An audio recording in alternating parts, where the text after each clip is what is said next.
Tender ছাড়াই কম দামে সরকারি গাছ কেটে বিক্রি করার অভিযোগ উঠল গ্রাম পঞ্চায়েতের প্রধানের বিরুদ্ধে। যদিও তিনি জানিয়েছেন সমস্ত গাছ নিয়ম মেনেই কাটা হয়েছে, তার বক্তব্য এটা পুরোপুরি বিরোধীদের চক্রান্ত, তাকে ফাঁসানোর জন্য। অভিযোগ পশ্চিম মেদিনীপুর জেলার পিংলা ব্লকের ৩ নম্বর ধনেশ্বরপুর গ্রাম পঞ্চায়েতের প্রধান পুষ্পেন্দু দের বিরুদ্ধে। এই নিয়ে পিংলা থানা, পিংলা বিডিও ও বন বিভাগে অভিযোগ জানিয়েছেন এলাকাবাসী। এলাকার এক ব্যক্তি নিত্যানন্দ রাউতের অভিযোগ, টেন্ডার ছাড়াই কম মূল্যে বেশ কিছু সরকারি গাছ বিক্রি করছেন গ্রাম পঞ্চায়েতের প্রধান পুষ্পেন্দু দে। এই নিয়ে তিনি প্রশাসনিক বেশ কয়েকটি জায়গায় অভিযোগও জানিয়েছেন।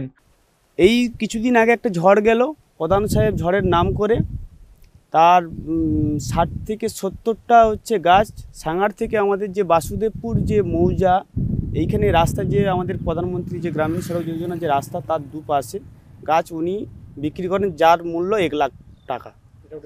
ওটাও টেন্ডার হয়নি, বিনা টেন্ডারে অনুমতিতে প্রধান সাহেব দীর্ঘদিন ধরে বাগান কাটতেছে, বাগান বিক্রি করতেছে এবং অন্যান্য বিভিন্ন রকমের ক্লেমের সাথে যুক্ত থাকে। বারবার ধরে আমরা জানাচ্ছি, কোনোভাবেই তার সুরাহা হচ্ছে না। অপরদিকে এ বিষয়ে গ্রাম পঞ্চায়েতের প্রধান পুষ্পেন্দু দে বলেন, সমস্ত কিছু নিয়ম মেনে টেন্ডার করে গাছ কাটা হয়েছে, এটা পুরোপুরি বিরোধীদের চক্রান্ত। যখন যেখানে যা কাগজ দেখানোর প্রয়োজন হবে আমি অবশ্যই দেখাবো, এবং যেই টাকায় গাছ বিক্রি করা হয়েছে তা গ্রাম পঞ্চায়েতের নিজস্ব ফান্ডে রয়েছে। এই নিয়ে অনেকেই অভিযোগ তুলতে পারে, তবে তা ভিত্তিহীন। তাহলে পঞ্চায়েতের প্রধানের বিরুদ্ধে কেন এই ধরনের অভিযোগ উঠছে, সেই প্রশ্নই উঠছে বিভিন্ন মহলে। একটা অভিযোগ উঠেছে, আমি দেখেছি আজকে, এবং অনেকে আমাকে ফোন করছে। তো সেটা হচ্ছে গাছগুলো দীর্ঘদিন ধরে অনেক মরে যাওয়া গাছ এবং ঝরে পড়ে যাওয়া গাছ, ডাল ভাঙা গাছগুলো সেগুলো পড়েছিল, কেটে কেটে নিয়ে সেগুলো গ্রাম পঞ্চায়েতে জমা করেছিলাম। করার পরে সেই গাছগুলো একজন এসে অফিসে এসে 25,000 টাকা দাম নিয়েছিল, তাতে আমার মন পছন্দ হলো না। তারপর আরো কয়েকজনকে আমরা বললাম, বলে তাকে কাগজপত্র রেডি করে ও গাছগুলো নিয়ম অনুযায়ী এটা বিক্রি করা হয়েছে।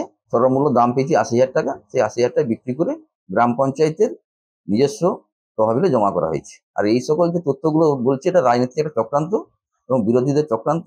এটা নিয়ে মানুষ হচ্ছে এটা কেওয়াস তুলছে।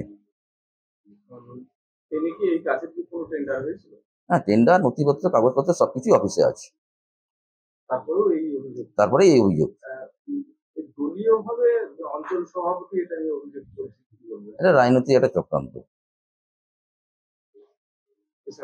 এছাড়া কিছু না। টেন্ডার হয়ে গাছটা বিক্রি হয়েছে। 15 থেকে 20টি গাছ হবে, 15 থেকে 20টি গাছ হবে, এরকম ধরনের গাছটি হবে। ঘরে পড়ে যাওয়া মরা গাছ।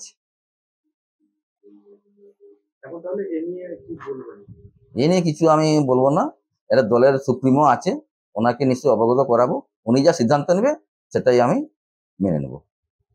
ধনেশ্বরপুর থেকে নিজস্ব প্রতিনিধি রিপোর্ট, এনএম নিউজ।